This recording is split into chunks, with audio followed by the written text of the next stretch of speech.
The year is 2020, and Kirby Fighters 2 was just released on the Nintendo Switch eShop. Using the same engine as Super Kirby Clash, developers at Vanpool and HAL Laboratories wanted to create the perfect sequel to the original game that was released 6 years prior. They decided to add a single-player mode this time because the planning director, Tadashi Kawai, wanted to build upon the great multiplayer game that they had and make it just as fun, even when playing alone. Fun fact about this game, it was developed exclusively remotely due to the COVID-19 pandemic lockdowns going on at the time. Will its remote development create a detriment in the final product, or will we have a truly solid Kirby fighting game experience? Let's find out.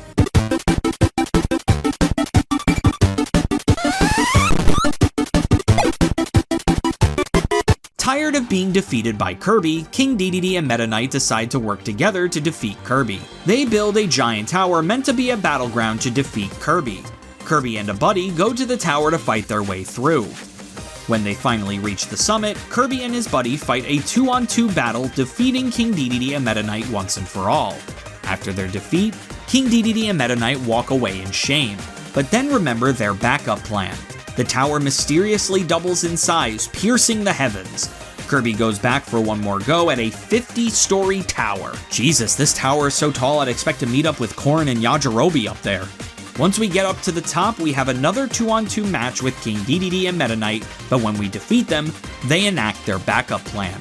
They use the masks of Darkened Bonds, becoming Waning Crescent Mask Dedede and Waxing Crescent Mask Meta Knight. This gives them the ultimate power due to the dark bond that they have created with each other. Kirby ends up defeating them both and destroying the masks of Darkened Bonds once and for all.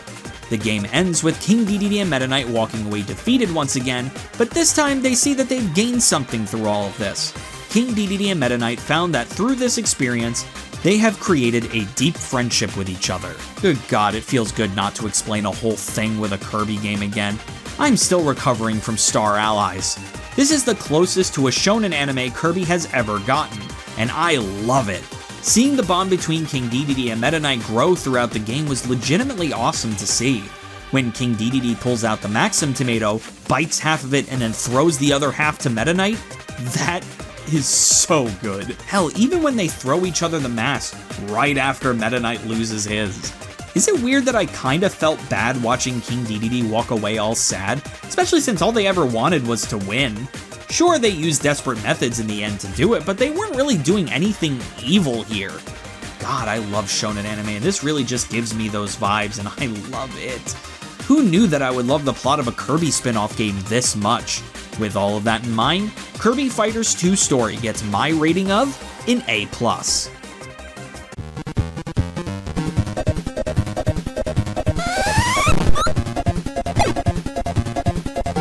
Kirby Fighters 2 plays essentially the same exact way as the first game. You pick a copy ability that you have for the whole campaign and fight through a bunch of fights with Kirby or some of his buddies until you win. There are two differences with this game from the previous. The first comes in what I mentioned a little bit before, the buddies. Kirby isn't the only playable character in this game. You can play as King Dedede, Meta Knight, Bandana D, Gooey, and even Magolor. Having the variety of characters really makes the game feel better. It ain't just Kirby, Kirby, Kirby, that's the name you should know. It makes the game feel like it has a bit more variety. The second new addition is something that I find really cool, and I wish they would implement it into future games. The Wrestler ability. That's right, this game has its own copy ability that has never been seen before, or since. I didn't get to play with it that much, but I had fun fighting against him. Hell, I just think it's cool that the programmers put in the effort to program a whole new copy ability into the engine, just for this game. Is the game fun to play? Yeah, definitely. The controls feel a bit tighter, the opponents having variety is very nice, and the multiple playable characters makes the campaigns more interesting. With all of that in mind, Kirby Fighters 2 gets my rating of an A.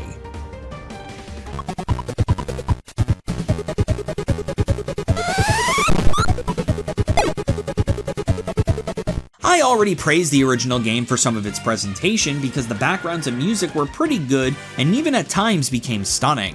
Where the original fell off was that the variety of stages got repetitive very quickly, so it got boring pretty fast. Not only are there more stages to play through in this game, that way the game doesn't feel samey, but the upgrade from the 3DS to the Switch made the stages that looked okay before look great now.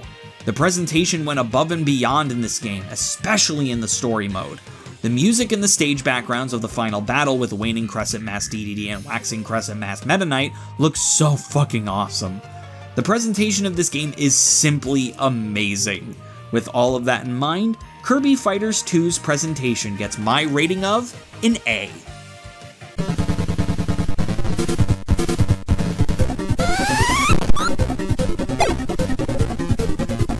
Alright, right off the bat, no, don't complete this game. Now, here's the thing. We've gone through a lot, and I mean a lot, of bullshit when it came to completing Kirby games. No hit runs in Kirby Mass Attack, copious amounts of things to do in Kirby and the Rainbow Curse, keychains in Kirby Triple Deluxe, devilish mode in Kirby's Extra Epic Yarn, if you want to go all the way back, Girl Gooey in Kirby's Dream Land 2. Sure, there are Kirby games that I didn't complete for one reason or another.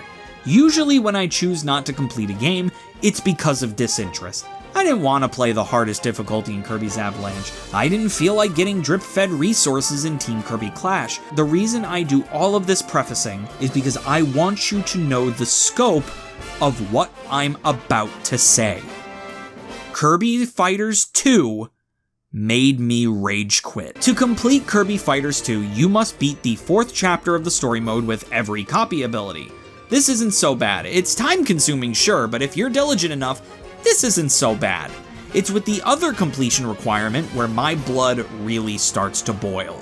You also have to beat single-handed mode as every copy ability in the game on very hard mode. This is essentially the Super Smash Bros. Classic mode of this game.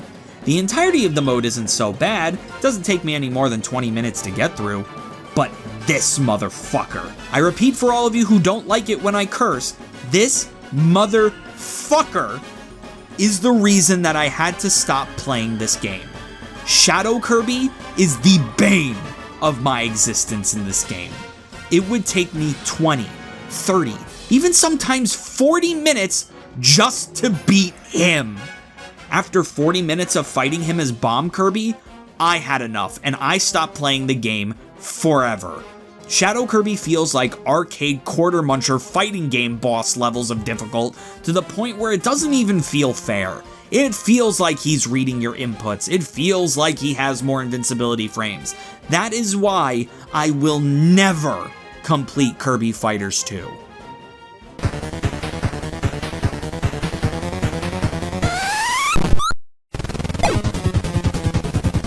Kirby Fighters 2 is a huge step up from its predecessor.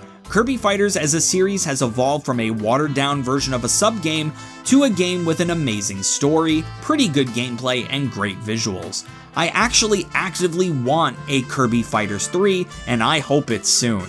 Like, imagine a Kirby Fighters game where some of the major fighters come into play.